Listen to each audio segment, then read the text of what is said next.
Hello बच्चों, आज हम बात करेंगे question based on Coulomb's law, basics to advance level.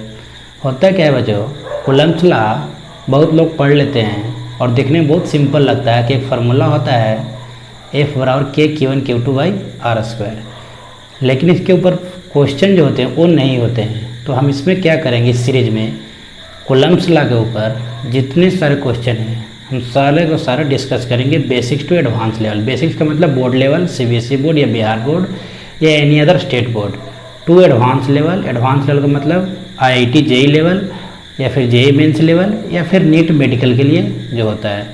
ठीक है, तो इसमें हम पहला क्वेश्चन जो उठाए हैं, पहला क्वेश्चन क्या है, एनसीईआरटी की बुक से है। एनसीईआरटी बुक में कूलम्ब्स लॉ जब पढ़िएगा तो कूलम्ब्स लॉ के बाद, कूलम्ब्स लॉ के जस्ट हटेगा एक एग्जाम्पल दिया गया है जिसमें ये क्वेश्चन मिलेगा आपको। तो compare the electrostatic forces and gravitational forces for an electron and a proton, then two protons, then two electrons. कहने का मतलब ये हुआ, इलेक्ट्रोस्टैटिक फोर्स क्या होता है, F बराबर के Q1 Q2 by R square, जो कि कूलम्ब्स के द्वारा दिया गया था। और ग्रेविटेशनल फोर्सेस क्या होता है, F बराबर, जो कि न्यूटन के द्वारा दिया गया था, G m1 m2 by R square. मतलब दो मास के बीच में क्या होता है, ग्रेविटेशनल फोर्स, और दो चार्ज के बीच में क्या होता है, इलेक्ट्रोस्टैटिक फोर्स।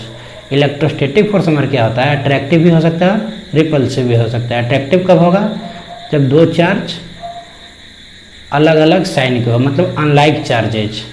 और इलेक्ट्रोस्टैटिक फोर्स रिपल्सिव कब होगा, जब दो चार्ज सेम साइन के हो, मतलब लाइक चार्जेज। तो एक फेमस स्टेटमेंट आपने सुना होगा, like charges repel each other and unlike charges attract each other. लेकिन ग्रेविटेशनल फोर्स जो क्या होता है वो हमेशा अट्रैक्टिव होता है। ठीक है, तो यहाँ पे कुछ डाटा गिवन दिया गया है। एम पी इजक्वल टू मतलब mass of proton, M E is equal to mass of electron, Q P मतलब चार्ज ऑफ प्रोटॉन, क्यू मतलब चार्ज ऑफ इलेक्ट्रॉन। सिंप्लिसिटी के लिए हमने क्या किया है, नीचे तीनों क्वेश्चन का डायग्राम बना दिया है। यहाँ पे क्या है, प्लस ई माइनस ई मतलब चार्ज ऑफ, प्लस ई मतलब चार्ज ऑफ प्रोटॉन और माइनस ई मतलब चार्ज ऑफ इलेक्ट्रॉन।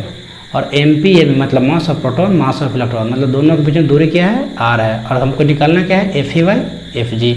उसी प्रकार सेकेंड केस क्या है, प्लस ई मतलब दो प्रोटॉन रखा हुआ है और दोनों प्रोटॉन के बीच हमको क्या निकालना है, एफ ई बाई एफ जी। इसी पर माइनस ई या एम ई मतलब ये दो इलेक्ट्रॉन रखा हुआ है और दोनों के बीच में दूरी क्या है, आर है।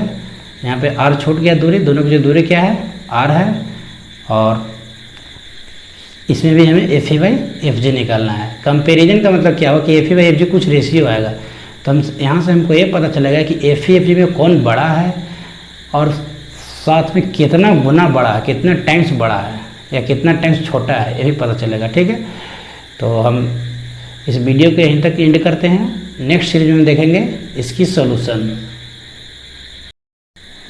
हेलो बच्चों, आज हम यहाँ पे एक क्वेश्चन का सॉल्यूशन देखेंगे जो कि एनसीईआरटी में दिया हुआ है। एनसीईआरटी के एग्जाम्पल में दिया हुआ है कि दो इलेक्ट्रॉन या फिर एक इलेक्ट्रॉन एक प्रोटॉन या फिर दो प्रोटॉन के बीच में जो फोर्स लगेगा, तो दो टाइप के फोर्स लगेगा। चार्ज के कारण जो फोर्स लगेगा वो इलेक्ट्रोस्टैटिक फोर्स लगेगा और मास के कारण जो फोर्स लगेगा वो ग्रेविटेशनल फोर्स लगेगा।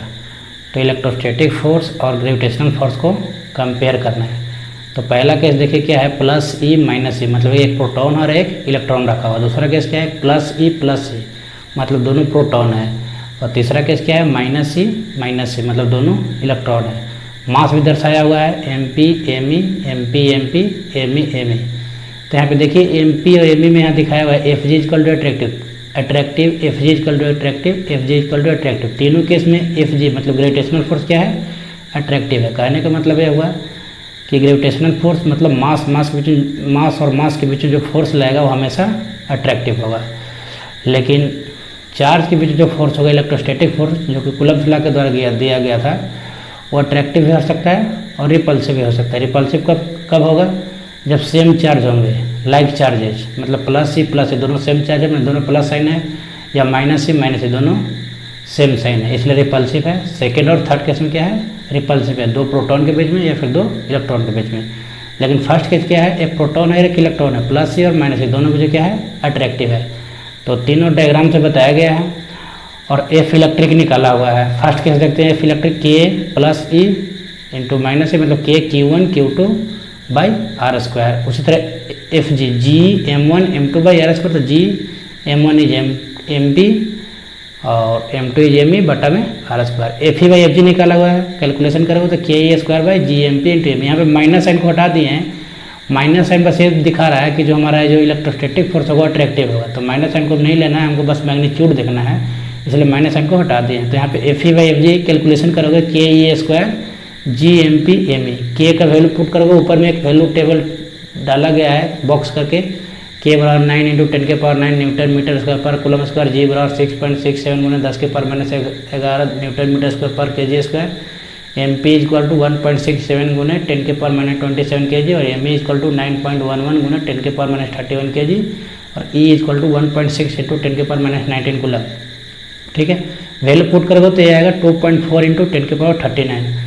उसी प्रकार दो प्रोटॉन के बीच में देखो, प्लस सी के बीच में, यहाँ पे भी सेम कहानी है, एफ वही एफ जी वही एफ वही एफ जी, यहाँ पे क्या आ जाएगा के स्क्वायर बटा GMP स्क्वायर। फिर यहाँ पे देखो थर्ड केस में दो इलेक्ट्रॉन के बीच में है, दो इलेक्ट्रॉन के बीच में देखो यहाँ पे क्या है के स्क्वायर बटा GME स्क्वायर, तो यहाँ पे आ जाएगा 4.2 इंटू 10 के पावर 42। तो पहला केस क्या है, पहला है प्रोटॉन और इलेक्ट्रॉन के बीच में, दूसरा क्या है प्रोटॉन और प्रोटॉन के बीच में, और तीसरा क्या है इलेक्ट्रॉन और इलेक्ट्रॉन के बीच में। तीनों के केस में देखिए हम रेड सर्कल से घेर दिए हैं। प्रोटॉन और इलेक्ट्रॉन के बीच में क्या है 10 के पावर 39, प्रोटॉन और प्रोटॉन के बीच में क्या है 10 के पावर 36 और इलेक्ट्रॉन के बीच में क्या है 10 के पावर 42 अप्रॉक्सीमेटली। कहने का मतलब है वो हम याद कर लेंगे, कैसे याद करेंगे, पहले प्रोटॉन के बीच में देखिए 10 के पावर 36 मिडिल में, उसके बाद प्रोटॉन इलेक्ट्रॉन आया तो क्या होगा 10 के पावर 39, उसके बाद इलेक्ट्रॉन आया तो 10 के पावर 42, पावर 3 बढ़ा है ना, 10 के पावर 36, 10 के पावर 39, 10 के पावर 42। अच्छा पावर बढ़ क्यों रहा है, देखिए पावर 36 में क्या है, नीचे मास ऑफ प्रोटॉन का स्क्वायर है। ठीक है, और फिर फर्स्ट क्वेश्चन देखिए मास of proton mass of electron है, तो मास of proton mass of electron में इलेक्ट्रॉन का मास क्या होता है कम होता है, तो जैसे इलेक्ट्रॉन का मास 10 के पावर माइनस 31 गुना हो रहा है तो ऊपर जाके वो पावर बढ़ जा रहा है। ठीक है, तो सबसे ज़्यादा इलेक्ट्रोस्टैटिक फोर्स किस में आया, वो आया हमारा इलेक्ट्रॉन और इलेक्ट्रॉन के बीच में, उसके बाद इलेक्ट्रॉन और प्रोटॉन के बीच में, और उसके बाद प्रोटॉन और प्रोटॉन के बीच में। ठीक है।